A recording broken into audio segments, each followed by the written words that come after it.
Inalipusta, minaliit at pinunitan ng damit sa harap ng maraming tao.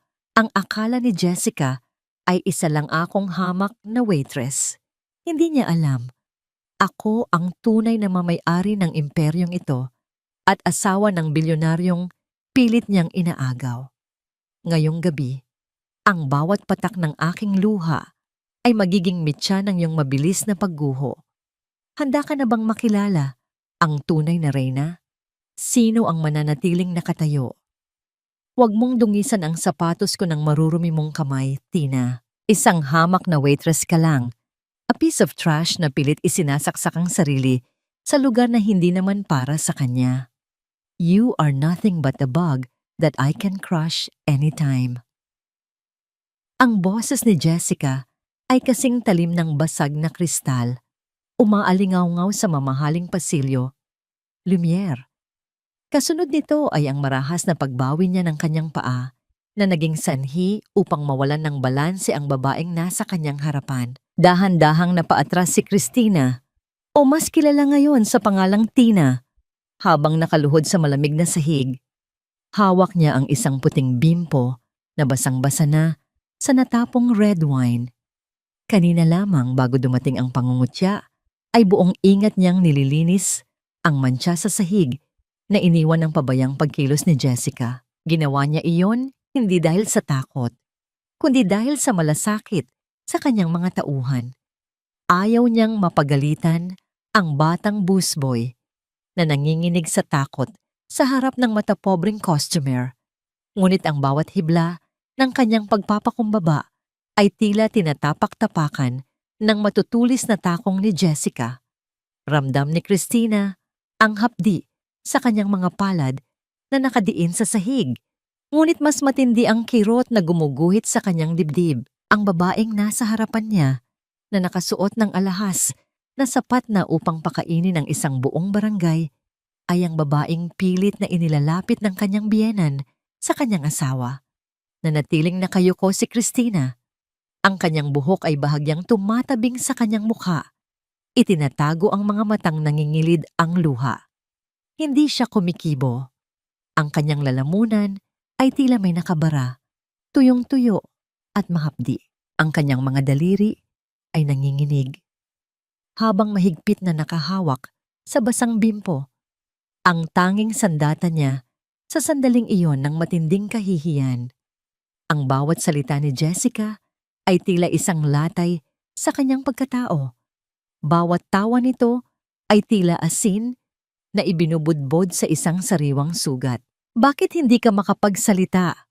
Are you mute as well as poor? How pathetic! Pagpapatuloy ni Jessica bago ito tumalikod at naglakad patungo sa isang mas tago at madilim na sulok ng restaurant. Bit-bit ang kanyang mamahaling bag at ang kanyang mapang-aping aura. Pinilit ni Christina na tumayo. Ang kanyang mga tuhod ay tila nanghihina. Ngunit bago pa siya makalayo upang bumalik sa kusina, narinig niya ang muling pagsasalita ni Jessica. Sa pagkakataong ito, hindi ito para sa kanya. Ang boses nito ay biglang naging matamis, punong-puno ng pagkukunwari habang may kausap sa telepono. Yes, Tita Victoria. Don't worry. Everything is under control. I'm here at Lumiere now. Ang dumi-dumi ng mga tao rito, just like that daughter-in-law of yours. Yes, Gabriel will eventually realize na nagkamali siya ng pinakasalan. Kapag napatunayan nating hindi niya kayang protektahan ang negosyong ito, he will have no choice but to leave her. Konting tiis na lang, tita, at mapapaalis na natin ang hampas lupang yan sa buhay ninyo. Ang bawat salitang binitawan ni Jessica ay tila isang malamig na saksak sa likod ni Christina. Ang hangin sa paligid niya ay tila biglang nawala. Ang kanyang puso, na kanina ay kumakaba sa kahihiyan, ay tila tumigil sa pagtibok sa gitna ng matinding pagtataksil. Hindi lamang ito tungkol sa isang masungit na customer.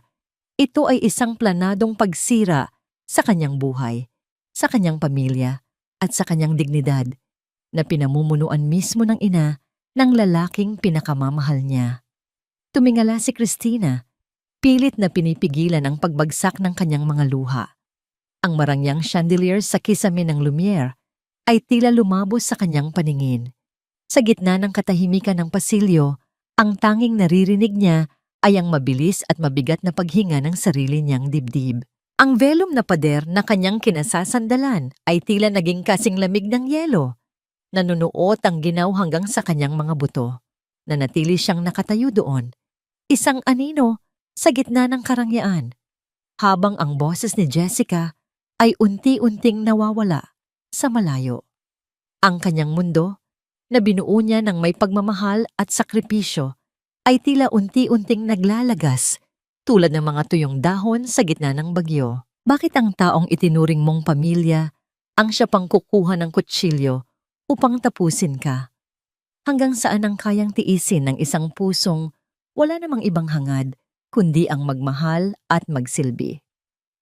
Para sa akin ang malaking bahagi nito dahil ako ang nagpapatakbo ng lugar na ito. Ang mga barya ay sapat na para sa inyong mga hampas lupa.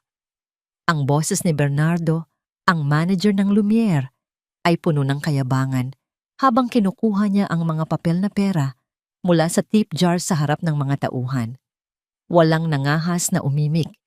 Ang mga waiter at busboy ay nakayuko lamang. Ang kanilang mga kamao ay nakakuyom sa ilalim ng mga lamesa. Pilit na nilulunok ang pait ng kawalan ng katarungan. Mula sa madilim na sulok ng pantry, nakatingin si Christina. Ang kanyang mga mata ay naniningkit sa galit. Alam niyang ang bawat sentimong ninanakaw ni Bernardo ay pinaghirapan ng kanyang mga tauhan, mga pamilyadong taong umaasa sa bawat barya para pambili ng gamot o pambaon ng kanilang mga anak. Ang korupsyon ay hindi lamang pala nasa labas. Nanunuot na ito sa kaibuturan ng kanyang sariling tahanan. Dahan-dahan siyang lumapit sa kusina, kung saan ang singaw ng mainit na mantika at amoy ng sunog na bawang ay naghahalo sa hangin. Doon, nakita niya si Aling Rosa, ang matandang tagapagluto na halos 3 dekada na sa serbisyo. Ang likod nito ay bahagyang kubana at ang kanyang mga kamay na nanginginig ay patuloy pa rin sa paghiwa ng mga gulay sa kabila ng pagod. Aling Rosa, magpahinga muna ho kayo. Ako na po ang tatapos nito. Mahinahong bulong ni Christina habang hinahawakan ang balikat ng matanda. Tumingala si Aling Rosa. Ang kanyang mga mata ay puno ng pagod at lumbay. Naku, Tina, huwag na. Mapapagalitan ka lang ni Bernardo kapag nakita niyang tumutulong ka sa akin. Ayaw niyang nakikitang nagpapahinga kami kahit sandali. Sabi niya, bayad daw ang bawat segundo ng pawis namin. Huminga ng malalim si Christina. Ang kanyang puso ay tila pinipiga. Hinila niya ang isang maliit na bangko at pinaupo ang matanda. Sa ilalim ng malabo at madilaw na ilaw ng likod bahay ng restaurant, kinuha ni Christina ang kanyang daladalang baon. 2 simpleng bola-bola ng kanin na binalot sa dahon ng saging. Hati po tayo, Aling Rosa. Masarap po ito. Gawa ng kapitbahay ko. Nakangiting sabi ni Christina, bagamat ang kanyang ngiti ay hindi umaabot sa kanyang mga mata. Habang pinapanood niyang kumakain ng matanda nang may pasasalamat, nakaramdam si Christina ng isang matinding lumbay. Dito, sa gitna ng hirap at pagtitiis, mas nararamdaman niya ang tunay na halaga ng pagkatao kaysa sa mararangyang piging na dati niyang kinabibilangan. Ang bawat subo ni Aling Rosa ay paalala sa kanya na ang kapangyarihan ay walang silbi kung hindi nito kayang protektahan ang mga mahihina. Biglang naramdaman ni Christina ang pag-vibrate ng cellphone sa loob ng kanyang bulsa. Ang mabilis na pintig ng kanyang puso ay sumabay sa bawat pagyanig ng telepono. Pagtingin niya sa screen, ang pangalan ni Gabriel ang nakasulat. Nagmadali siyang pumunta sa isang mas tago at madilim na bahagi ng imbakan ng mga kagamitan. Hello, Gabriel! Bulong niya. Pilit na pinapakalma ang kanyang boses. Sweetheart, nasaan ka? I called the spa, but they said you already left an hour ago. May problema ba? Ang boses ni Gabriel ay puno ng pag-aalala. Ang uri ng pag-aalala na nagpapasuko sa depensa ni Christina. Napapikit si Christina.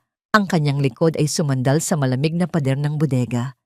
Ang amoy ng alikabok at lumang karton ay tila sumasakal sa kanya. Oo. Nag-decide akong maglakad-lakad muna. Medyo sumakit lang ang ulo ko sa loob, kaya gusto kong makalanghap ng sariwang hangin. Huwag kang mag-alala. Pauwi na rin ako. Are you sure? Your voice sounds different. Parang pagod na pagod ka. Patuloy ni Gabriel. I'm fine, Gabriel.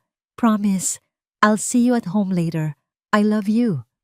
Mabilis niyang ibinaba ang telepono bago pa siya tuluyang mabasag. Ang kasinungalingan ay tila isang mabigat na bato sa kanyang dibdib. Mahal niya si Gabriel, ngunit kailangan niyang gawin ito. Kailangan niyang malaman kung sino ang tunay na kaaway na nagtatago sa likod ng mga lihim na sulat na natatanggap niya. Sino ang nagpadala ng mga liham na yon? Sino ang nagnanais na pabagsakin ng Lumiere mula sa loob? Inilabas ni Christina ang kanyang maliit na notebook mula sa bulsa ng kanyang apron. Sa ilalim ng mahinang sinag ng buwan na tumatagos sa maliit na bintana, mabilis siyang nagsulat ng mga obserbasyon, ang pagnanakaw ni Bernardo, ang pang-aapi sa mga tauhan, at ang mga koneksyong nakita niya kanina. Ngunit ang katahimikan ng gabi ay biglang nabasag nang marinig niya ang mabibigat na yabag ng sapatos na papalapit sa kanyang kinalalagyan. Ang anino ng isang tao ay unti-unting humaba sa sahig ng bodega. Tila isang halimaw na handang lumamon. Anong ginagawa mo rito, Tina? At anong sinusulat mo sa kwadernong iyan? Ang boses ni Bernardo ay gumaralgal sa galit. At bago pa makapagtago si Christina, isang marahas na kamay ang humablot sa kanyang braso. Pinipilit siyang humarap sa katotohanang baka dito na magtapos ang kanyang pagbabalat kay. Isang basurang tulad mo ay walang karapatang humawak ng ballpen at papel sa loob ng gusaling ito. Ang tanging dapat mong hawakan ay basahan at mop, Tina. Ang boses ni Bernardo ay puno ng lason habang marahas niyang hinablot ang notebook mula sa kamay ni Christina. Ang talim ng mga kuko ng manager ay bahagyang bumaon sa balat ng kanyang braso. Ngunit hindi nagpakita ng sakit si Christina. Ang kanyang mga mata ay nanatiling malamig, nakapako sa lalaking tila hari sa loob ng bodega, habang ang paligid nila ay nababalot ng amoy ng lumang karton at sako ng bigas. Wala akong ginagawang masama, sir. Sinusulat ko lang ang mga kailangang ayusin sa inventory. Mahinahong tugon ni Christina, bagamat ang bawat himaymay ng kanyang kalamnan ay naninigas sa galit. Inventory? Huwag mo akong lukohin. Sa susunod na makita ko uli ito, sisiguraduhin kong sa kalsada ka na pupulutin. Bulyaw ni Bernardo bago ibinato ang notebook sa sahig. Ang tunog ng pagbagsak ng papel sa maduming semento ay tila isang sampal sa dignidad ni Christina. Nang makaalis ang manager, dahan-dahang lumuhod si Christina upang pulutin ang kanyang gamit. Sa bawat pag-abot niya, tila bumabalik ang kanyang gunita 10 taon na ang nakalilipas. Noong mga panahong hindi pa sila bilyonaryo ni Gabriel, naalala niya ang gabing kinuha niya ang huling alaala ng kanyang mga magulang, isang antigong kwintas na tanging yaman ng kanilang pamilya, upang ibenta ito ng palihim. Iyon ang perang ginamit ni Gabriel upang bayaran ang utang sa kanyang unang negosyo, ang perang naging pundasyon ng Lumiere. Dahan-dahang hinawakan ni Christina ang kanyang balikat. Sa ilalim ng manipis na tela ng waitress uniform, naroon ang isang maliit ngunit malalim na sugat, isang peklat mula sa aksidente noong gabing nagmamadali siyang ihatid ang pera kay Gabriel sa gitna ng malakas na ulan. Ang peklat na ito, ang piping saksi sa kanyang mga sakripisyo, isang lihim na kahit si Gabriel ay hindi alam ang buong katotohanan. Para sa kanya, sapat nang makitang matagumpay ang lalaking mahal niya, kahit pa manatili siyang nasa anino. Nabalik lamang ang diwa ni Christina nang marinig niya ang tunog ng mararangyang sasakyan. na humihinto sa harapan ng restauran. Ang tunog ng pagbukas ng pinto at ang mahinhin ngunit mapang-utos na boses ng isang babae ay nagpasinghap sa kanya. Siguraduhin mong malinis ang bawat sulok, Jessica. Ayaw kong madungisan ang aking sapatos sa lugar na ito. Utos ni Doña Victoria. Mabilis na sumilip si Christina sa maliit na siwang ng pinto ng imbakan. Doon, nakita niya ang kanyang biyenan, si Doña Victoria, na maringal na naglalakad kasama si Jessica. Ang brilyanteng suot ng matanda ay kumikinang sa ilalim ng mga ilaw ng restauran, ngunit para kay Christina, ang kislap na yon ay tila mga matatalim na tinik. Huwag kayong mag-alala, Tita Victoria. Ang Lumiere ay magiging perpekto sa ilalim ng pangangasiwa ko. Mas karapat dapat ako rito kaysa sa babaeng pinakasalan ni Gabriel na walang alam kundi ang magpanggap na mayaman. Malambing na sagot ni Jessica habang nakakapit sa braso ng matanda. Huminto ang dalawa, malapit sa kinalalagyan ni Christina. Naririnig niya ang marahas na tibok ng kanyang sariling puso. Tama ka, Jessica. Sabi ni Doña Victoria, ang boses ay puno ng puot. Si Christina ay isang pabigat, isang oportunistang pumasok sa pamilya natin para sa pera. Pero huwag kang mag-alala, malapit na siyang mawala. Gabriel deserves a woman with class, a woman like you. Ang bawat salita ng kanyang biyenan ay tila isang malamig na tubig na ibinuhos sa nagbabagang puso ni Christina. Ang hapdi ng peklat sa kanyang balikat ay tila muling nag-alab. Ang taong ibinigay niya ang lahat, ang kanyang kabataan, ang kanyang yaman, at ang kanyang kaluluwa para sa anak nito, ay ang tao ring nagnanais na yurakan ang kanyang pagkatao. Napaupo si Christina sa sahig ng madilim na bodega, niyayakap ang kanyang sarili habang ang malamig na hangin mula sa aircon ay nanunuot sa kanyang balat. Ang kanyang mga mata ay nanatiling nakadilat sa dilim, walang luhang pumapatak, dahil ang sakit ay masyado nang malalim para idaan sa yak. Hanggang kailan mo kayang manatiling tahimik habang ang mga taong tinulungan mong tumayo? Ang siya ring humuhukay ng sarili mong libingan, may puwang pa ba ang patawad sa isang pusong unti-unti nang nagiging bato?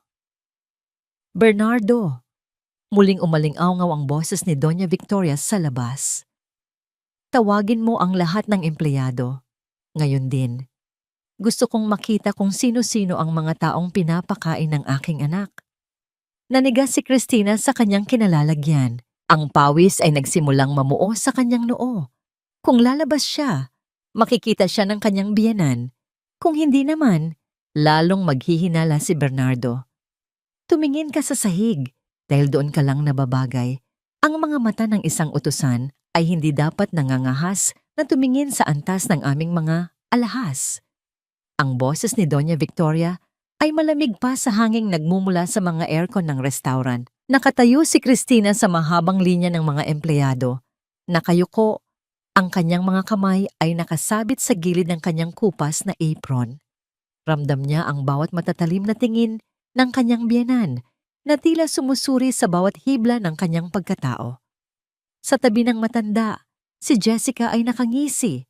Ang kanyang mga braso ay nakakrus sa tapat ng kanyang dibdib na pinalalamutian ng isang mamahaling perlas. Ilang minuto lang ang nakalilipas. Si Christina ay abala sa pag-aayos ng mga bulaklak sa bawat mesa. Tinitiyak na ang bawat talulot ay nasa tamang posisyon para sa ganda ng kanyang restaurant. Ngunit ngayon, siya ay itinuturing na isang hamak na bilang sa hanay ng mga manggagawang tila walang mukha sa paningin ng mga nasa itaas. Jessica, tignan mo ang isang ito, sabi ni Doña Victoria habang humihinto sa harap ni Christina. Ginamit ng matanda ang dulo ng kanyang mamahaling payong upang iangat ng bahagya ang baba ni Christina. Ang dumi ng kanyang mga kuko. Ganito ba ang klase ng mga tao na hinahayaan nating humawak sa pagkain ng aking anak? It is a disgrace. Kaya nga po, tita, kailangan ng lugar na ito ng isang kamay na may bakal na disiplina. Just look at her eyes. Parang may itinatagong kung anong yabang. Dagdag ni Jessica bago kumuha ng isang pirasong hipon mula sa daladalang tray ng isang waiter sa tabi. Hey Tina, peel this for me. Gamitin mo ang mga kamay mong sanay sa dumi. Gusto kong makita kung gaano kakabilis magsilbi sa mga taong mas mataas sa'yo. Nanginginig ang mga daliri ni Christina habang kinukuha ang hipon. Ang malansang amoy nito ay humahalo sa amoy ng mamahaling pabango ni Jessica. Isang kombinasyong nagpapasuka sa kanya. Habang binabalatan niya ang pagkain, ang bawat balat ng hipon na tinatanggal ni Christina ay tila bawat piraso ng kanyang natitirang pasensya na dahan-dahang nauubos. Ramdam niya ang malansang katas na dumidikit sa kanyang mga daliri, habang ang matatalim na mata ni na Jessica at Doña Victoria ay nakamasid sa bawat galaw niya, tila naghihintay ng kahit kaunting pagkakamali upang lalo siyang ilubog sa kahihiyan. Dalian mo, Tina. Gutom na ako. Ganyan ba talaga kabagal ang mga katulad mong lumaki sa hirap? Walang kusa. Pagmamayabang ni Jessica, sabay sulyap kay Doña Victoria na tila humihingi ng pagsang-ayon. Hayaan mo siya, Jessica. Ang mga taong ganyan, kailangang laging binubulyawan para umayos ang trabaho. They are like animals. You need to train them with the whip of words. Dagdag ni Doña Victoria. Ang kanyang boses ay puno ng puot. Ang bawat salita ay sadyang itinusok sa puso ni Christina. Sa gitna ng pangungutya, hindi nag-angat ng tingin si Christina. Ngunit sa loob ng kanyang isipan, naroon ang isang matinding sigaw. Ito ba ang pasasalamat ng taong tinulungan niyang buhayin ang negosyo? Ito ba ang trato sa asawa ng kanyang anak? Nais niyang sumagot. Nais niyang tumayo ng tuwid at sabihing, "Ako ang nagpapakain sa inyo." Ngunit pinigilan niya ang kanyang sarili. Ang kanyang misyon ay mas malalim kaysa sa kanyang nasaktang ego. Nang matapos niyang balatan ang huling hipon, iniabot niya ang platito kay Jessica. Ngunit sa halip na kunin ito ng maayos, sadyang tinabig ni Jessica ang kamay ni Christina. Ang tunog ng pagkabasag ng porselana sa makinis na sahig ay tila isang hudyat ng digmaan. Ang mga piraso ng hipon at ang basag na pinggan ay nagkalat sa paligid ng mga mamahaling sapatos ni na Jessica at Doña Victoria. Ang ilang tilamsik ng sarsa ay tumama sa laylayan ng damit ni Jessica. "Oh my God! Look what you did, you stupid girl!" Iyaw ni Jessica. Ang kanyang mukha ay namumula sa galit na may halong katuwaan. "Sinadya mo to, di ba? You're jealous because I have everything you will never have." "Tina, wala ka na talagang ginawang tama." Bulyaw naman ni Bernardo na mabilis na lumapit, pilit na nagpapasikat sa harap ng mga donya. "Lumuhod ka. Linisin mo yan ngayon din gamit ang kamay mo. Huwag kang gagamit ng basahan hanggat hindi mo nadidilaan ang dumi sa sapatos ni Miss Jessica." Ang paligid ay biglang tumahimik. Ang ibang mga empleyado ay napasinghap, ang ilan ay napalingon ng may awa. Ngunit walang sino man ang may lakas ng loob na tumulong. Nakatayo si Christina sa gitna ng bilog ng kahihiyan. Ang kanyang mga kamao ay nakakuyom sa ilalim ng kanyang apron. Ang kanyang mga kuko ay bumaon sa sariling palad hanggang sa makaramdam siya ng hapdi. Dahan-dahan, sa ilalim ng mapang-aping titig ng kanyang biyenan at ng babaeng nagnanais agawin ng kanyang asawa, ibinaba ni Christina ang kanyang katawan. Ang kanyang mga tuhod ay tumama sa malamig at matigas na sahig. Habang nagsisimula siyang pulutin ang mga basag na piraso ng pinggan, ang kanyang mga kamay ay bahagyang nanginginig. Hindi sa takot, kundi sa nagbabagang puot na pilit niyang ikinukulong. "Bagay ka dyan, Tina. On your knees, where you truly belong," bulong ni Jessica bago ito sadyang humakbang pasulong. Ang matulis na takong ng kanyang sapatos ay tumama sa isa sa mga daliri ni Christina na nasa sahig. Isang matalim na hapdi ang gumuhit sa katawan ni Christina, ngunit nanatili siyang tahimik. Ang tanging naririnig sa buong restaurant ay ang mabigat na paghinga ni Christina at ang mahinang halakhak ng dalawang babaeng tila nanonood ng isang palabas. Ngunit sa gitna ng kanyang pagdurusa, isang pamilyar na amoy ng pabango ang pumasok sa kanyang pandama. Isang pabangong siya mismo ang bumili. Ang tunog ng pagbukas ng malaking pinto ng restaurant ay naghatid ng isang malamig na simoy ng hangin. "What is going on here?" Ang baritono at malalim na boses na yon ay nagpabago sa lahat.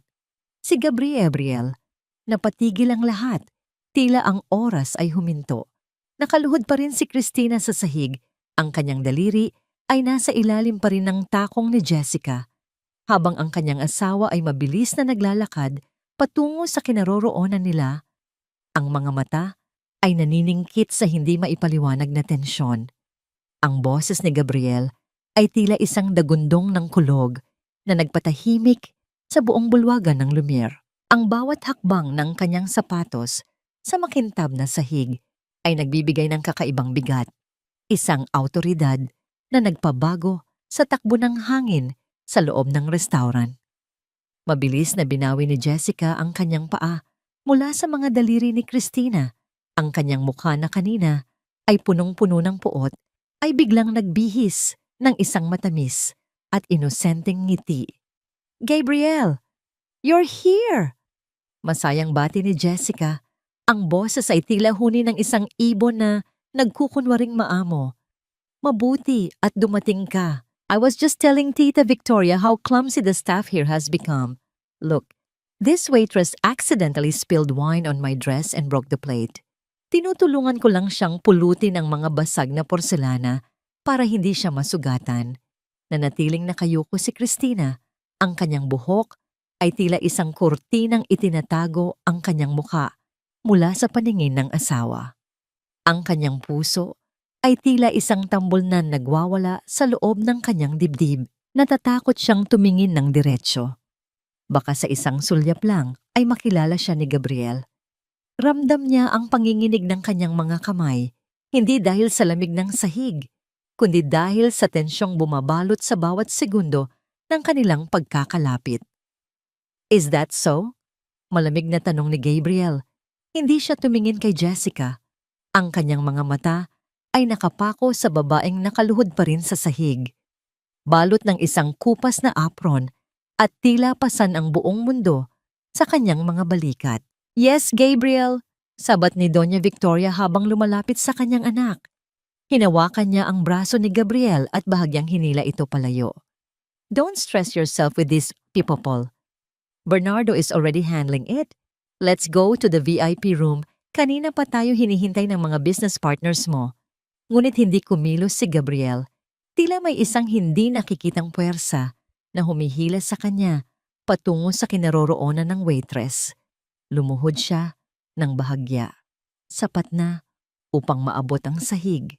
Ang amoy ng kanyang pamilyar na pabango, isang pinaghalong sandalwood at sariwang citrus, ay pumasok sa pandama ni Christina. Iyon ang amoy ng kanyang tahanan. Ang amoy ng kaligtasan na ngayon ay tila napakalayo sa kanya. "Are you hurt?" Mababang tanong ni Gabriel sa waitress. Umiling lang si Christina, hindi pa rin nag-aangat ng mukha. Pilit niyang ikinukubli ang kanyang mga daliri na namumula na sa pagkakaipit ng takong ni Jessica. Sa sandaling iyon, may isang maliit na bagay na nahulog mula sa kanyang buhok at dahan-dahang gumulong patungo sa sapatos ni Gabriel. Isang simpleng kinalawang na kalyo o hair clip na madalas niyang gamitin kapag nagtatrabaho sa bahay. Sandaling natigilan si Gabriel. Pinulot niya ang hair clip at tinitigan ito ng matagal. Ang kanyang mga kilay ay nagsalubong. Tila may isang alaala na pilit bumabalik sa kanyang isipan. Ang amoy ng kape at sampagitan na bahagyang kumapit sa damit ni Tina ay tila naghatid sa kanya sa mga gabing magkasama sila ni Christina sa kanilang maliit na beranda. "Gabriel, let's go. Naghihintay na sila." Muling pagpilit ni Doña Victoria, ang kanyang boses ay may halong inis. Huminga ng malalim si Gabriel at tumayo. "Bernardo, make sure she's okay. Huwag mo siyang pagalitan. It was an accident." Pagkatapos ay sumunod na siya sa kanyang ina at kay Jessica patungo sa dulo ng restaurant. Ngunit bago siya tuluyang lumayo, muli siyang lumingon sa kinaroroonan ng waitress na mabilis namang tumayo at naglakad patungo sa storage room. Pumasok si Christina sa loob ng madilim na bodega. Mabilis niyang isinara ang pinto at sumandal doon. Ang kanyang hininga ay gumaralgal. Ang kanyang mga kamay ay nakahawak sa kanyang dibdib na tila sinusubukang pigilan ang kanyang puso sa pagtalo. Ang kadiliman ng bodega ay naging kuta niya laban sa mundo ng kasinungalingan. Doon, sa gitna ng mga sako ng harina at amoy ng mga luma, dahan-dahang pumatak ang luha ni Christina. Ang sakit ng kanyang daliri ay wala kumpara sa sakit ng makitang ang asawa niya ay unti-unting inilalayo sa kanya ng sarili nitong ina. Ilang minuto ang lumipas nang marinig niya ang tunog ng pagpihit ng doorknob. Isang mahinang liwanag mula sa labas ang tumagos sa loob ng bodega. "Tina, alam kong nandyan ka sa loob. Kailangan nating mag-usap." Hindi iyon boses ni Bernardo. Hindi rin iyon boses ng sinumang empleyado. Iyon ang baritono at punong-puno ng awtoridad na boses ni Gabriel. Ang tunog ng kanyang pagpasok sa loob ng bodega ay tila pagguho ng huling pader na nagpoprotekta sa lihim ni Christina. Sa loob ng sarili mong kaharian, kailangan mong maging isang anino para lamang makita ang katotohanang unti-unting sumasakal sa iyong pag-ibig. Ang kaisipang ito ay tila isang mapait na lasa sa dila ni Christina habang nakatayo siya sa gitna ng madilim na bodega. Ang tanging liwanag ay nagmumula sa siwang ng pinto kung saan nakatayo ang anino ni Gabriel. Ramdam niya ang init na nagmumula sa katawan ng kanyang asawa. Isang pamilyar na init na dati ay nagbibigay sa kanya ng kapayapaan, ngunit ngayon ay nagdudulot ng matinding kaba. "Ito, nahulog mo yata ito kanina," mahinang sabi ni Gabriel. Ang kanyang boses ay tila isang haplos sa kadiliman. Inilahad niya ang kanyang palad kung saan nakapatong ang kinalawang na hair clip. Dahan-dahang iniabot ni Christina ang kanyang kamay. Tinitiyak na hindi magtatama ang kanilang mga balat. "Salamat po, sir. Pasensya na po sa abala." Bulong niya sa pilit na boses lalawigan. Iniiba ang tono upang hindi siya makilala. Ang kanyang mga daliri ay bahagyang nanginginig habang kinukuha ang maliit na bagay. Nanatiling nakatayo si Gabriel. Tila may gusto pa siyang sabihin. Tila may hinahanap ang kanyang mga mata sa gitna ng dilim ng imbakan. "Your scent? It's familiar," wika niya. Ang boses ay puno ng pagkalito. "Parang amoy ng asawa ko." "Do you use a specific perfume?"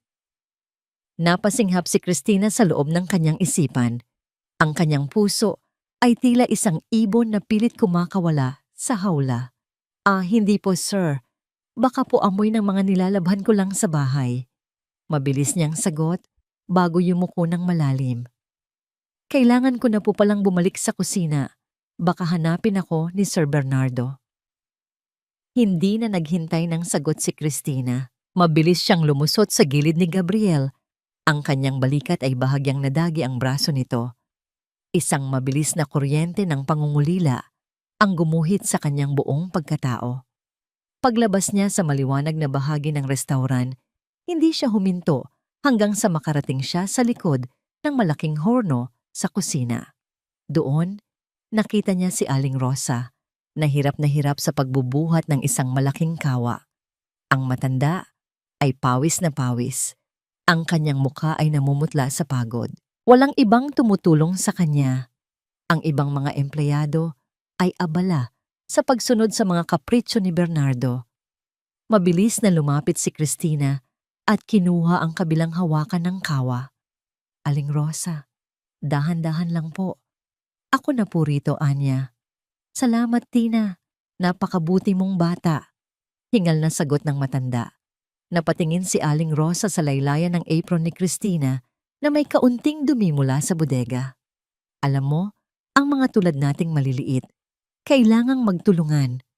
Ang restaurant na ito, dati itong puno ng pagmamahal.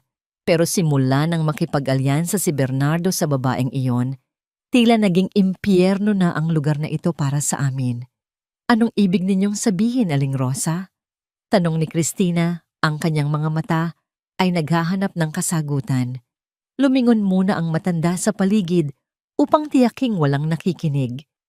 Nakita ko sila sa opisina kagabi. May ibinigay na sobre si Miss Jessica kay Bernardo. Ang sabi nila, kailangang magkaroon ng malaking gulo sa kusina para mapatunayan sa may-ari na hindi na kayang pamunuan ni Gabriel ang lugar na ito. Gusto nilang pabagsakin ang asawa ng may-ari para si Miss Jessica ang pumalit. Nanigas si Christina sa kanyang kinalalagyan. Ang bawat salita ni Aling Rosa ay tila mga piraso ng puzzle na unti-unting nabubuo sa kanyang isipan. Ang mga liham na akdanim na natatanggap niya sa opisina, hindi iyon mula sa mga galit na empleyado. Iyon ay bahagi ng isang masamang balak upang sirain ang tiwala niya kay Gabriel at ang tiwala ni Gabriel sa kanyang sarili. Ang pagkakaibigan ni Jessica at ng kanyang biyenan ay hindi lamang tungkol sa pagsisira sa kanyang kasal. Ito ay isang planadong pagnanakaw sa kanyang negosyo at sa kanyang kinabukasan. Dahan-dahang lumapit si Christina kay Aling Rosa at maingat na inayos ang pagkakatali ng apron ng matanda. Huwag po kayong mag-alala, Aling Rosa. Hindi magtatagal ang dilim. Ang bawat luhang pumatak dito ay may kapalit na hustisya. Pangako niya, ang kanyang boses ay puno ng determinasyon na hindi pa naririnig ng matanda mula sa isang hamak na waitress. Nang matapos ang shift, mabilis na nagtungo si Christina sa locker room upang magpalit. Ngunit bago siya makalabas, naramdaman niya ang pag-vibrate ng kanyang personal na cellphone sa loob ng kanyang bag. Sa screen, nakita niya ang isang bagong mensahe mula kay Gabriel. Binuksan niya ito nang may nanginginig na mga kamay. Sweetheart, asan ka na? I'm at Lumiere now. I saw someone who reminds me so much of you. Parang nababaliw na yata ako. Please call me back. Tumingala si Christina sa kisame. Pilit na pinipigilan ang pag-agos ng emosyon. Narito siya. Ilang metro lang ang layo mula sa kanyang asawa, ngunit tila may isang malalim na bangin sa pagitan nila. Biglang bumukas ang pinto ng locker room at pumasok si Bernardo. Ang mukha ay may nakakalokong ngiti. Hawak niya ang isang pirasong papel na pamilyar kay Christina. Ito ang isa sa mga pahina ng kanyang notebook na nawala kanina. Akala mo ba hindi ko malalaman, Tina? O baka dapat kitang tawagin sa tunay mong pangalan? Bulong ni Bernardo. Ang boses ay puno ng banta na nagpahinto sa mundo ni Christina. Magnanakaw ka. Hindi lang trabaho ang ninanakaw mo sa mga mas karapat-dapat, kundi pati ang mga mamahaling gamit ng mga bisita rito. Ang bulyaw ni Jessica ay tila isang malakas na sampal na bumasag sa katahimikan ng punong-punong dining hall ng Lumiere. Nakatayo si Christina sa gitna ng bulwagan. Hawak ang isang tray ng mga maruruming baso. Ang kanyang mga kamay ay nanginginig, hindi dahil sa bigat ng tray, kundi dahil sa tindi ng pambibintang na ibinabato sa kanya sa harap ng mga prominenteng tao ng lipunan. Ilang minuto bago ang kaguluhang ito, si Christina ay nasa locker room. Tinitiis ang banta ni Bernardo. Ngunit ang mas malaking bagyo ay naghihintay pala sa labas. Si Jessica, na tila isang baliw na nawalan ng kontrol, ay biglang tumayo mula sa kanyang upuan at itinuro ang bulsa ng apron ni Christina. Ilang beses ko nang napapansin na umaali. Aligid ka sa bag ko, Tina. At ngayon, nawawala ang aking brilyanteng pulseras. Tita Victoria, look! Ang babaeng ito ang kumuha. Sigaw ni Jessica. Ang boses ay puno ng pekeng pighati at matinding galit. Hindi po totoo yan. Wala akong kinukuha sa inyo. Mahinahong sagot ni Christina, bagamat ang kanyang boses ay bahagyang gumaralgal. Ang kanyang paningin ay saglit na dumako kay Doña Victoria na nakaupo lang at tila nag-e-enjoy sa palabas na nagaganap. Huwag kang magmalinis, Bernardo. Tignan mo ang bulsa niyan. Siguradong nandoon ang ninakaw niya. Utos ni Jessica. Bago pa makakilos ang manager, mabilis na lumapit si Jessica kay Christina. Ang amoy ng alak sa hininga nito ay humahalo sa kanyang matapang na pabango. Sa isang iglap, hinablot ni Jessica ang balikat ni Christina. Ang kanyang mga kuko ay bumaon sa manipis na tela ng uniform. Ipakita mo sa amin. Ipakita mo ang itinatago mo. Sa gitna ng kanyang pagngangalit, hindi lamang ang bulsa ang hinablot ni Jessica. Sa isang marahas at walang pakundangang pagkilos, hinila niya ang kwelyo ng uniform ni Christina at buong lakas itong pinunit pababa. Ang tunog ng telang nagkapira-pira ay umaling-awngaw sa buong restaurant, kasunod ng malakas na singhap ng mga nakasaksi. Ang puting tela ng waitress uniform ay lumaylay. Inilalantad ang kaliwang balikat ni Christina sa harap ng lahat. Ngunit sa halip na ang ninakaw na pulseras ang makita, ang tumambad sa paningin ng lahat ay isang malalim at maputlang peklat na gumuguhit sa kanyang balat. Ang sugat mula sa gabing ibinigay ni Christina ang lahat para sa pangarap ni Gabriel. Napako ang paningin ng mga tao sa peklat na yon. Ang bulong-bulungan ay biglang napalitan ng isang nakabibinging katahimikan. Si Christina ay nanatiling nakatayo ng tuwid. Ang kanyang isang kamay ay dahan-dahang humawak sa punit na bahagi ng kanyang damit upang protektahan ang kanyang sarili. Ngunit ang kanyang muka ay hindi nagpakita ng kahihiyan.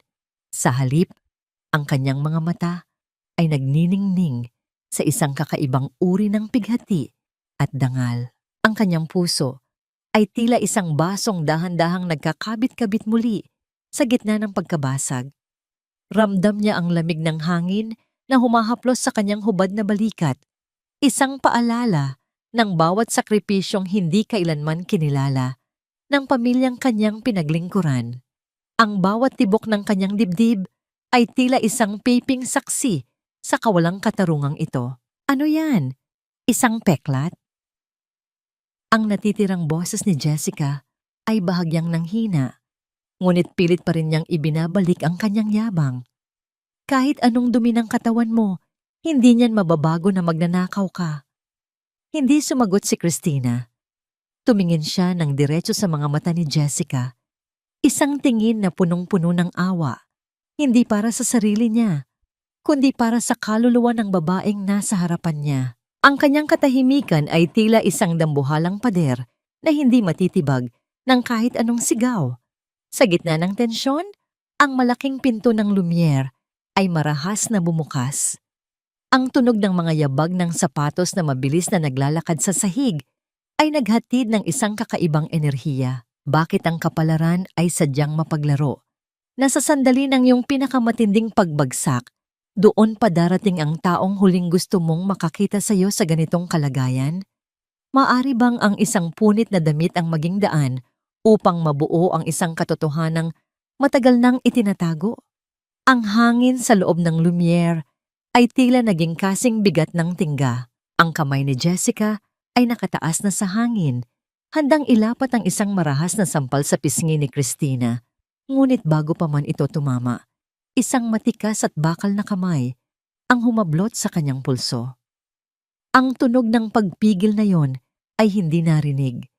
Ngunit ang biglaang paghinto ng lahat ay sapat na upang maramdaman ang puot na nagmumula sa taong kararating lang.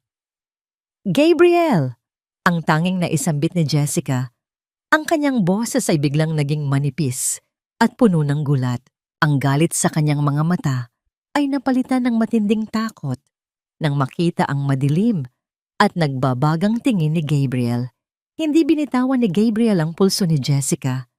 Sa halip, mas lalo niya itong hinigpitan hanggang sa mapadaing ang babae sa sakit.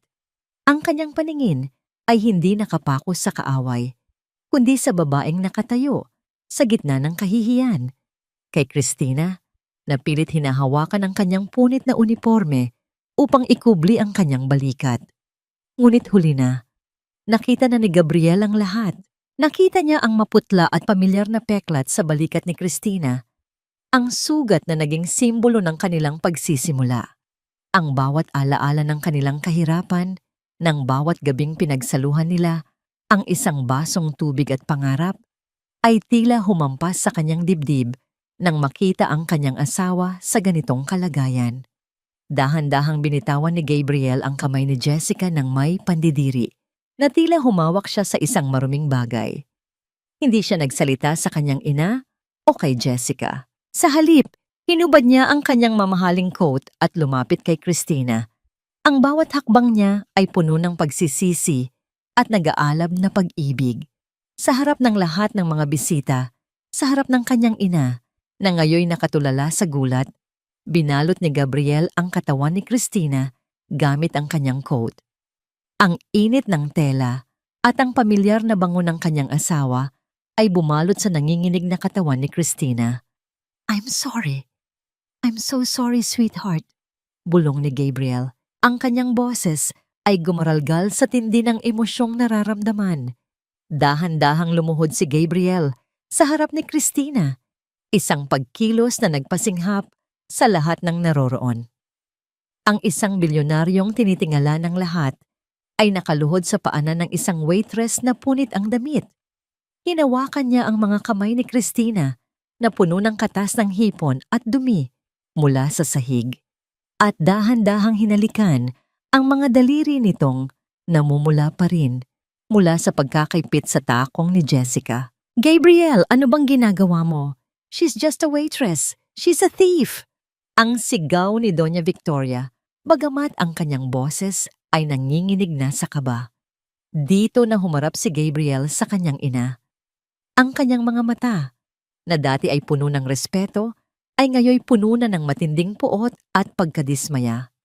"Waitress? Thief?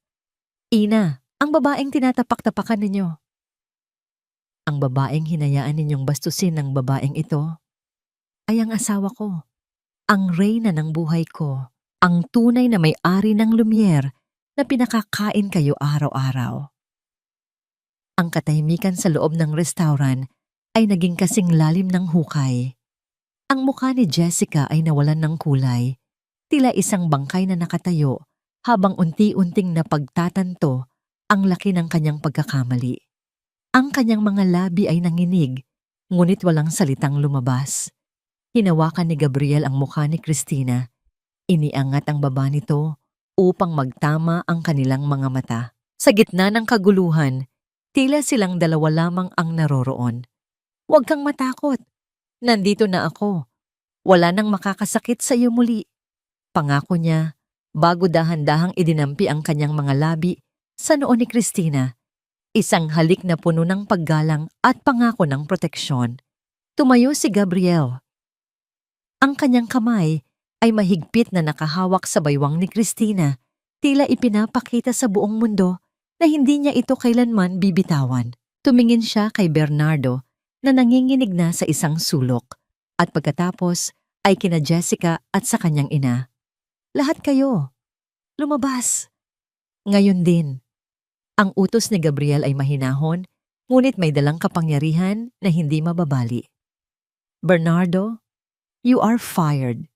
At ikaw, Jessica, sisiguraduhin kong pagbabayaran mo ang bawat luhang pumatak sa mga mata ng asawa ko.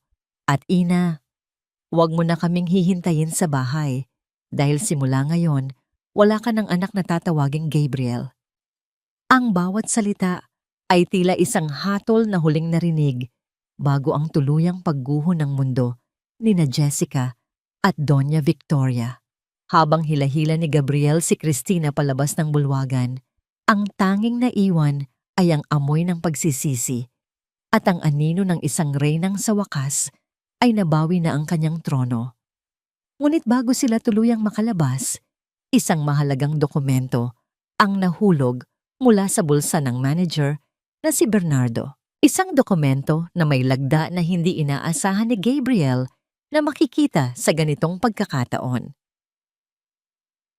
Ang katahimikan sa loob ng Lumiere ay hindi na mapayapa.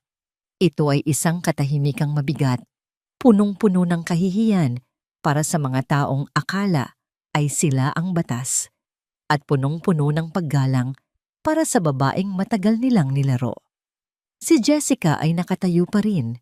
Ang kanyang mga kamay ay nakalawit sa kanyang gilid habang ang kanyang buong katawan ay nanginginig sa hindi maipaliwanag na takot.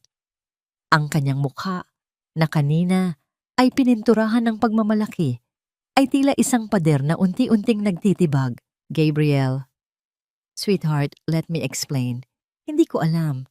Akala ko talaga ay isa lang siyang waitress na nagnanakaw. Ang boses ni Jessica ay gumaralgal, pilit na humahanap ng butas sa tila bakal na pader ng galit ni Gabriel. Huwag mong tawagin ang pangalan ko. At higit sa lahat, huwag mong tawaging magnanakaw ang asawa ko sa harap ko. Ang bawat salita ni Gabriel ay tila isang malamig na hampas ng hangin sa gabi. Hindi man lang niya tinapunan ng tingin si Jessica. Ang kanyang buong atensyon ay nananatili kay Christina. Inaayos ang pagkakabalot ng kanyang coat sa balikat ng asawa. Dahan-dahang humakbang si Christina pasulong. Sa sandaling iyon, ang imahe ni Tina na nakayuko at sunod-sunuran ay tuluyan ng naglaho. Itinaas niya ang kanyang ulo, ang kanyang mga mata ay nagniningning sa ilalim ng mga kristal na chandelier. Ang bawat hakbang niya sa sahig ay tila tunog ng isang reynang binabawi ang kanyang trono. Bernardo, tawag ni Christina. Ang kanyang boses ay hindi na pilit na boses lalawigan. Ito ay malinaw, puno ng awtoridad at malamig. Ang manager na si Bernardo ay halos mabuwal sa kanyang kinatatayuan. Ang pawis sa kanyang noo ay dumadaloy pababa sa kanyang mga mata. Ngunit hindi niya magawang punasan ito. Ma'am. Christina, pasensya na po. Ginagawa ko lang po ang utos ni Miss Jessica at ng inyong biyenan. Sa ilalim ng pamumuno ko, walang puwang ang mga taong ang katapatan ay nabibili ng pera. Wika ni Christina. Yumuko siya ng bahagya at pinulot ang dokumentong nahulog mula sa bulsa ni Bernardo kanina. Binuksan niya ito sa harap ng lahat. Isang kontrata para sa paglipat ng shares ng Lumiere sa pangalan ni Jessica kapag napatunayan ninyong hindi na ito kumikita. Ganon ba kayo kadesperada? Lalong nawalan ng kulay si Jessica. Ang kanyang lihim na pakikipag-alyansa kay Bernardo at Doña Victoria ay nakasulat sa itim at puti. Ang pagnanais nilang agawin ang negosyong binuo ni Christina sa pamamagitan ng dugo at pawis ay naroon sa kanyang mga kamay. Tumingin si Christina sa kanyang mga tauhan na nakahanay pa rin.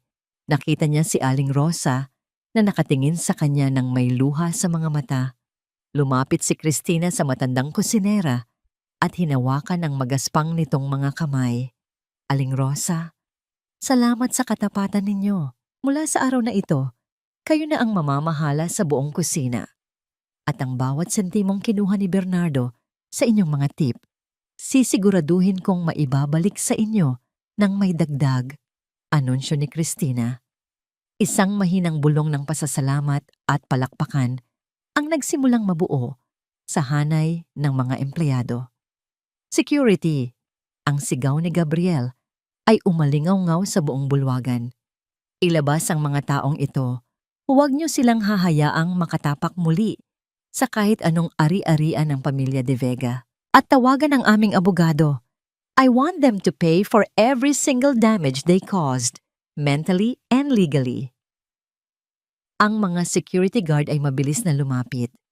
Si Jessica ay nagsimulang magsisigaw, nagwawala habang hinihila siya palabas. Hindi ito maaari. Tita Victoria, do something. Gabriel.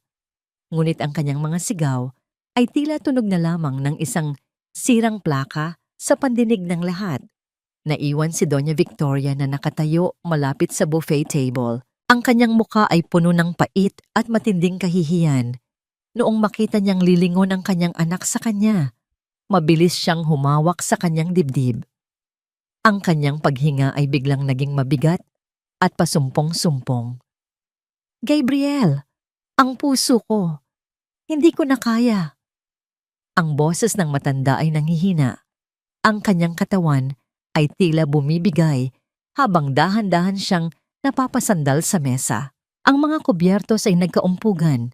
Lumilikha ng tunog ng nag-uumpugang mga metal sa gitna ng katahimikan. Napahinto si Gabriel. Ang kanyang mga mata ay nakatitig sa kanyang ina. Tila sinusukat kung ang bawat hingal nito ay totoo o isa lamang sa mga madramang pagtakas na laging ginagawa nito kapag ito ay nasusukol. Lumingon si Gabriel kay Christina Ang kanyang mga mata ay humihingi ng sagot sa gitna ng tensyon. Maaari bang ang isang ina ay makuha pang mandaya sa gitna ng ganitong kabiguan? O ito na ba ang tunay na karma na dumarating para sa taong walang ginawa, kundi manira ng kaligayahan ng iba? Ang amoy ng gamot at malinis na alkohol ay nanunuot sa bawat sulok ng pribadong silid sa ospital. Sa gitna ng puting liwanag, nakahiga si Doña Victoria, tila isang lantang bulaklak na pilit ikinukubli ang kanyang mga tinik. Ang tunog ng mga makina na nagbabantay sa kanyang tibok ng puso ay nagbibigay ng isang nakababagot na ritmo sa nakabibinging katahimikan. Pumasok si Gabriel at Cristina sa silid. Ang bawat hakbang ni Gabriel ay mabigat. Ang kanyang mukha ay tila isang pader ng bato na hindi matitibag ng kahit anong luha. Nanatiling nakahawak si Cristina sa braso ng kanyang asawa. Suot na ang isang simpleng bestidong seda na nagpapakita ng kanyang tunay na katayuan, bagamat ang sugat sa kanyang balikat ay nakatago na sa ilalim ng tela. "Ma, please stop this drama," sabi ng doktor. "Wala kang problema sa puso. It was just a panic attack because you were caught." Ang boses ni Gabriel ay walang bahid ng emosyon, isang direktang hampas sa pagkukunwari ng kanyang ina. Dahan-dahang imulat ni Doña Victoria ang kanyang mga mata, ang kanyang mga labi ay nanginginig sa pait. "Ganyan na ba ang itatawag mo sa pag-aalala ko sa ating pamilya? Isang drama?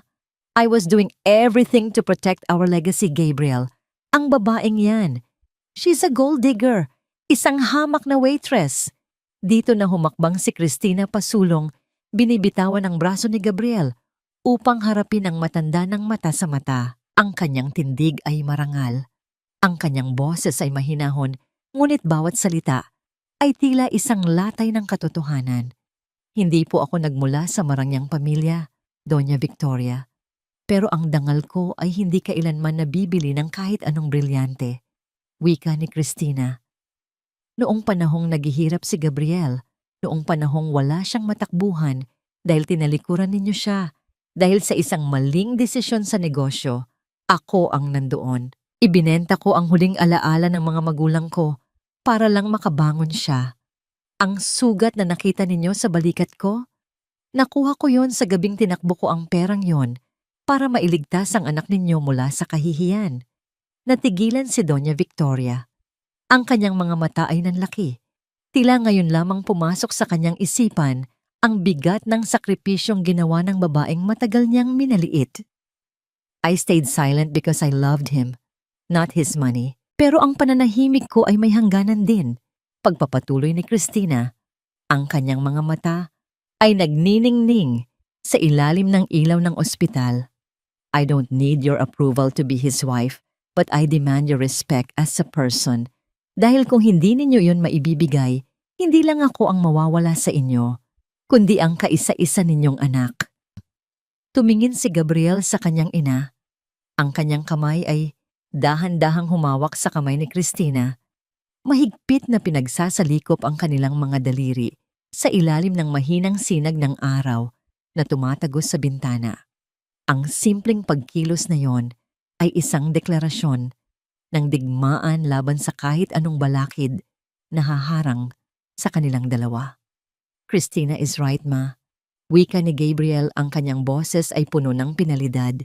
"Kung hindi ninyo matatanggap si Cristina bilang asawa ko at bilang reyna ng Lumiere, handa akong talikuran ang lahat ng pamanang iniwan ni Papa. I will take her away at hinding-hindi na ninyo kami makikita muli. Choose carefully, ma, because this is the last time you will see us in this room if you choose your pride over your son." Ang bawat salita ni Gabriel ay tila isang malamig na hangin na tumagos sa buto ni Doña Victoria. Ang matanda ay tila lumiit sa kanyang kinahihigaan. Ang kanyang mapang-aping aura ay tuluyan ng naglaho. Wala siyang masabi. Ang kanyang mga labi ay bumuka, ngunit walang salitang lumabas. Sa gitna ng tensyon, ang pinto ng silid ay dahan-dahang bumukas. Isang nurse ang pumasok na may dalang isang maliit na folder. "Excuse me, Sir Gabriel. May isang lalaki po sa labas na nag-iwan nito para sa inyo. Sabi niya, mahalaga raw po itong malaman ninyo tungkol kay Miss Jessica. Kinuha ni Gabriel ang folder at binuksan ito. Ang bawat pahinang kanyang binabasa ay nagpapaitim sa kanyang mukha. Isang sulyap lang ni Christina sa mga dokumento ay sapat na upang malaman na ang bawat pahinang binabasa ni Gabriel ay tila isang mitya ng dinamitang unti-unting nauubos hanggang sa ang kanyang galit ay tuluyan ng sumabog sa loob ng silid. Ang tunog ng paglipat ng mga papel ay naging kasing talim ng mga salitang nakasulat doon. Ang mga dokumento ay naglalaman ng katotohanang matagal nang itinago ni Jessica. Hindi siya ang mayamang tagapagmana na ipinangalandakan niya sa lahat. Isa siyang impostor na baon sa utang at gumamit ng pekeng pagkakakilanlan upang makalapit sa pamilya De Vega at makuha ang kanilang yaman. Tingnan ninyo ito, Ma. Ang boses ni Gabriel ay nangangatog sa tindi ng pagkadismaya habang inilalapag ang folder sa ibabaw ng kumot ng kanyang ina. Ito ang babaeng pinagpalit ninyo sa asawa ko. Isang kriminal na may mga kaso ng estafa sa ibang bansa. Si Jessica ang totoong gold digger na kinakatakutan ninyo, hindi si Christina. Nanginginig ang mga kamay ni Doña Victoria habang tinitingnan ang mga larawan at dokumento. Ang kanyang mukha ay nawalan ng kulay, tila isang ribulto ng kahihiyan na unti-unting nagtitibag. Ang lahat ng kanyang pagmamalaki, ang lahat ng kanyang pangungutya kay Christina ay tila mga palasong bumalik sa kanya at tumusok sa sarili niyang dibdib. Ang katahimikan sa loob ng silid ay naging kasing bigat ng isang hatol na walang hanggan. Patawarin mo ako, Gabriel. Hindi ko alam. Ang tanging naisambit ng matanda, ang kanyang boses, ay tila isang mahinang bulong na nalulunod sa pagsisisi. Tumingin si Christina sa kanyang biyenan. Sa halip na makaramdam ng tagumpay o galit, ang naramdaman niya ay isang malalim na awa. Lumapit siya ng bahagya at dahan-dahang kinuha ang folder mula sa nanginginig na mga kamay ng matanda. Ang kanyang haplos ay hindi na puno ng takot, kundi ng isang kapayapaang nagmumula sa pagpapatawad. Doña Victoria, ang tunay na yaman ay hindi nakikita sa mga dokumento o sa apelyido. Mahinahong sabi ni Christina, sana ay sapat na ito upang matanto ninyo na ang pag-ibig ay hindi isang transaksyon. Tumingala si Doña Victoria kay Christina. Ang kanyang mga mata ay puno ng luha ng tunay na pagsisisi. Sa unang pagkakataon, sa loob ng maraming taon, nakita niya si Christina hindi bilang isang banta, kundi bilang ang babaeng nagligtas sa kanyang anak mula sa kapahamakan sa higit sa isang pagkakataon. Ngunit ang sandali ng paghihilom ay biglang nabasag nang marinig nila ang mabilis na pagtakbo ng mga yabag sa labas ng pasilyo. Ang pinto ng silid ay marahas na bumukas at pumasok ang isang security guard na mukhang galing sa isang labanan. Ang kanyang uniforme ay gulo-gulo at ang kanyang hininga ay gumaralgal sa takot. Sir Gabriel, Ma'am Christina, si Miss Jessica po, nakatakas siya sa mga pulis. At nalaman po namin na papunta siya sa Lumiere. May dala po siyang gasolina at banta niyang susunugin ang buong restaurant. Ang balitang yon ay tila isang kidlat na tumama sa gitna ng silid. Ang bawat hibla ng katawan ni Christina ay nanigas. Ang Lumiere ay hindi lamang isang gusali. Ito ang kanilang pangarap, ang kanilang sakripisyo, at ang kanilang tahanan. Sa gitna ng kaguluhan, mabilis na hinawakan ni Gabriel ang kamay ni Christina. Ang kanilang mga mata ay nagtagpo sa isang pangakong hindi sila susuko. Kailangan nating pumunta doon ngayon din, wika ni Gabriel. Ang kanyang boses ay puno ng determinasyon. Habang nagmamadali silang lumabas ng silid, naiwan si Doña Victoria na nakatingin sa kawalan. Ang kanyang mga kamay ay nakakuyom sa kanyang dibdib. Ang multo ng kanyang mga maling desisyon ay patuloy na naniningil. At ang tanging tanong na naiwan sa hangin ay kung mayroon pa bang matitira sa kanilang pangarap kapag natapos ang gabing ito. Dito muna tayo, Christina. Dito, walang makakasakit sa'yo. Ang tanging maririnig mo lang ay ang awit ng mga alon at ang tibok ng puso ko na para sa iyo lang. Ang boses ni Gabriel ay tila isang mainit na kumot sa gitna ng malamig na gabi. Malayo sa ingay ng Maynila, malayo sa usok ng muntik ng masunog na lumyer, at malayo sa laso ng nakaraan, dinala ni Gabriel ang kanyang asawa sa isang liblib na rest house sa dalampasigan ng Batangas. Ang tanging liwanag sa paligid nila ay ang banayad na sinag ng buwan na sumasayaw sa ibabaw ng dagat at ang maliliit na gasera na nakapalibot sa beranda. Dahan-dahang naupo si Christina sa isang mahabang upuang gawa sa yantok, habang ang hangin na amoy asin ay humahaplos sa kanyang mukha. Ramdam niya ang pagod ng nakaraang mga araw, ang bawat pasakit na tila unti-unti nang humuhupa. Sa tabi niya, lumuhod si Gabriel, hindi bilang isang bilyonaryo, kundi bilang isang lalaking nag-aalay ng kanyang buong pagkatao. Sweetheart, hayaan mong alagaan kita, mahinahong sabi ni Gabriel habang dahan-dahang hinahawakan ang mga kamay ni Christina. Kinuha niya ang isang maliit na lalagyan ng langis na may amoy ng lavender at nagsimulang masahehin ang mga daliri ng asawa.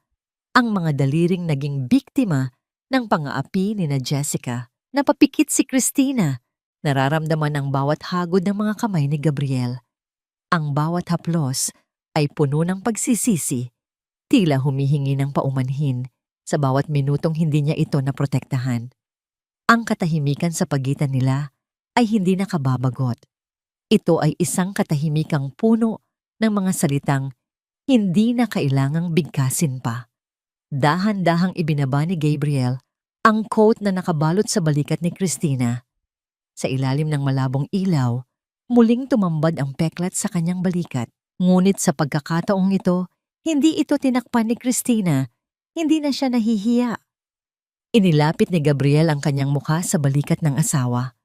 Ramdam ni Christina ang mainit na hininga nito sa kanyang balat, isang pakiramdam na nagdulot ng libu-libong kiliti sa kanyang buong pagkatao.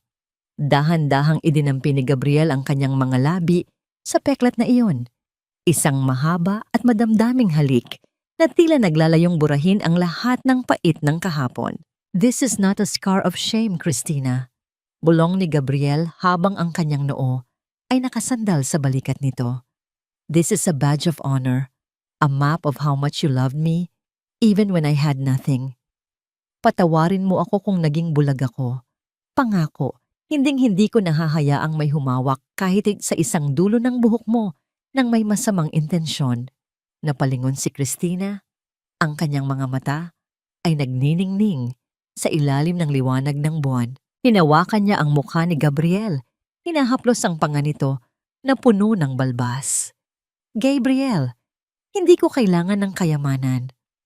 Ang kailangan ko lang ay ang bisig mo, ang malaman na sa dulo ng bawat bagyo, ikaw ang aking kanlungan.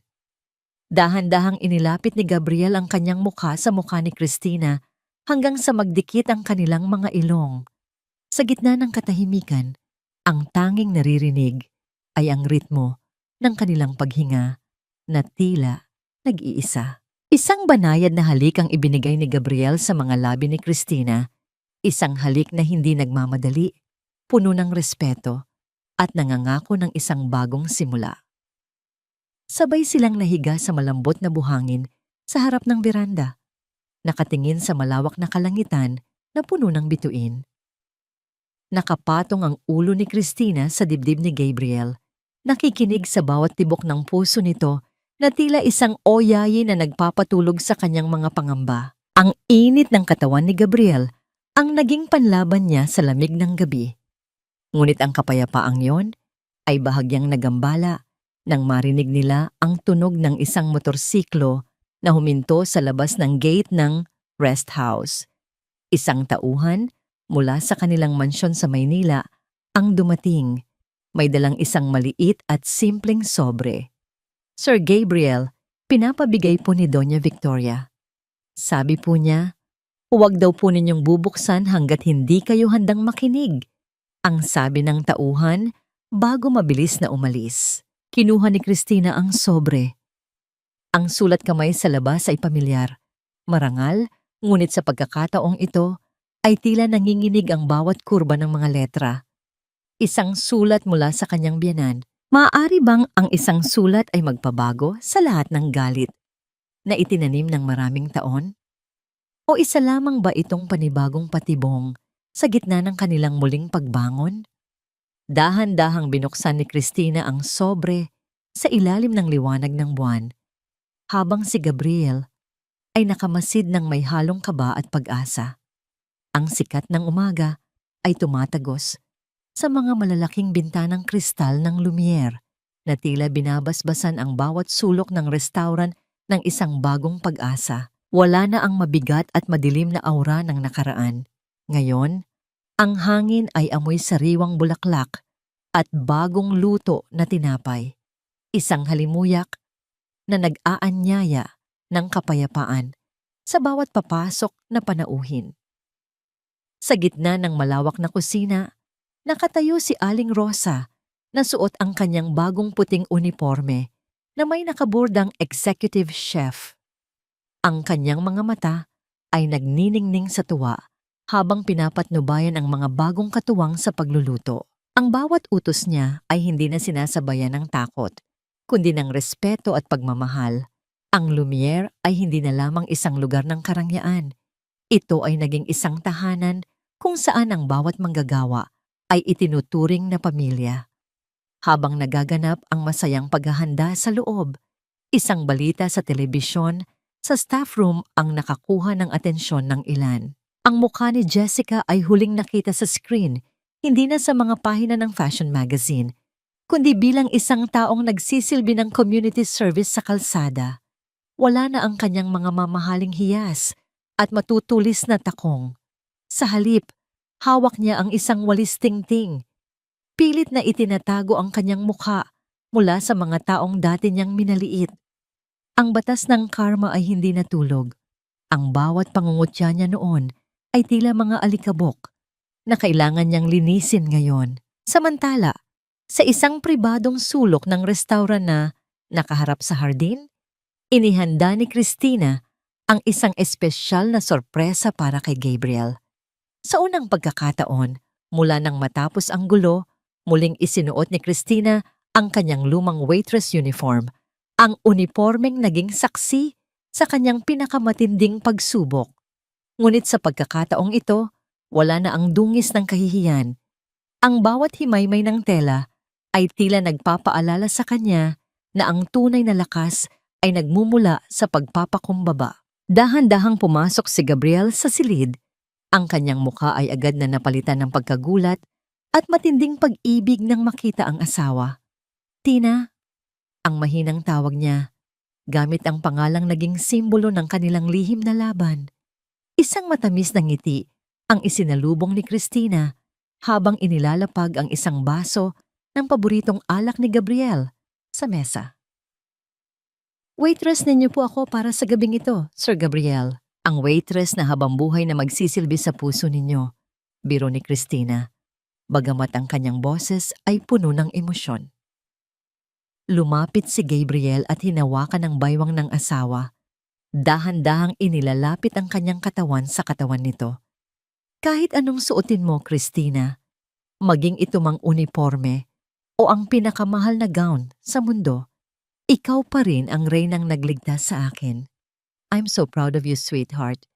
You turned this place into a sanctuary. Dahan-dahang idinikit ni Gabriel ang kanyang noo sa noo ni Christina. Ang kanilang mga hininga ay nagahalo sa katahimikan ng silid. Ramdam ni Christina ang init ng mga kamay ni Gabriel na tila isang proteksyon na hindi kailanman mababali. Sa gitna ng kanilang paglalapit, kinuha ni Christina ang kamay ni Gabriel at dahan-dahang inilapat ito sa kanyang tiyan. Isang saglit na katahimikan ang namayani. Ang mga mata ni Gabriel ay nanlaki. Tila sinusubukang unawain ang mensaheng nais iparating ng asawa. Wait, are you? Tumango si Christina habang ang luha ng kaligayahan ay dahan-dahang pumapatak sa kanyang mga pisngi. Isang bagong buhay, Gabriel. Isang bagong simula para sa ating pamilya. Ang mahigpit na yakap ni Gabriel ay tila sagot sa lahat ng dalangin ni Christina. Ang tunog ng kanilang mga mahihinang halakhak ay humahalo sa banayad na musika ng gabi. Sabay silang tumingin sa labas ng bintana, kung saan ang araw ay dahan-dahang lumulubog, nag-iiwan ng kulay kahel at lilang guhit sa kalangitan. Ang bagyo ay lumipas na, ang mga sugat ay naghilom na, at sa bawat paglubog ng araw, alam nilang may darating na panibagong bukas na puno ng pagmamahal at katotohanan. Ang dating waitress na minaliit ay isa ng ngayong reynang may dalang bagong buhay, handang harapin ang kinabukasan sa bisig ng lalaking hindi siya kailanman binitawan. Lumipas ang isang taon na tila isang banayad na agos ng ilog, dahan-dahang tinatangay ang mga labi ng bagyo at pinapalitan ito ng matabang lupa para sa mga bagong alaala.